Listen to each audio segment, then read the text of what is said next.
mon copain. Ça va? Ça va bien? L'incontournable Sékou Marli. Le grand animateur. L'espoir du Fouta. Amin. Alléluia. Eh bien, ayino mbaɗa alhamdulillah. Mbaɗɗa e ɗon waɗi.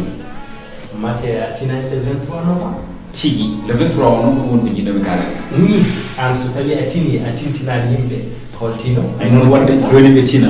Bandiraɓe musidɓe tedduɓe heeɗiɓe rendaɓe ɓurdam bandiraɓe fulɓe ko gona fulɓe taw ko hoyrini ɓurle ɓamtare wonko dilli kala ko dilli no ɓurɗum doole holko dilli sowona Sékou Marli cuɓaɗe tegaɗen teganage tegaɗe kangue kadi 50 yantaɓe woymo noddi on ne garton e kewal tigui rigui garon e kewal mbasontorade bowolde hadirde hen Sékou Marli ko holden ɗum waɗata ko le 23 novembre so hawre welede Allah yembal halpular terrain basket gonɗo ɗon ɗo dispensaire bayal yembal o en face terrain ASC Bokk Halat so hawre welede Allah le 23 à partir de 17h. Ah bon ɗum ko programme moɗo ko première édition anniversaire Sékou Marli e loggoɗum ɓuddajo ene waɗi entrée walla ala entrée Sékou Marli jijeedu nde tawno ko fansuji ɗi innirɗen jamma o e nder heen jiɗɗen ko fansuji ɗi ummo partout ɓe ngara ɓe mbawa tawtorede jamma o hano hannirta ni ɓe ɓorno codji maɓɓe joɗɗi ɓe mbaɗane spectacle baɗɗo fayida ɓe mbaɗane spectacle baɗɗo fayida bandiraɓe musidɓe tedduɓe heeɗiɓe fulɓe ne kewi ɗo guɗonnoɗo maire so tawi rawade so mo jiitoni ceerno ne tawno ko soyno noon so tawi sami foti ko hoccede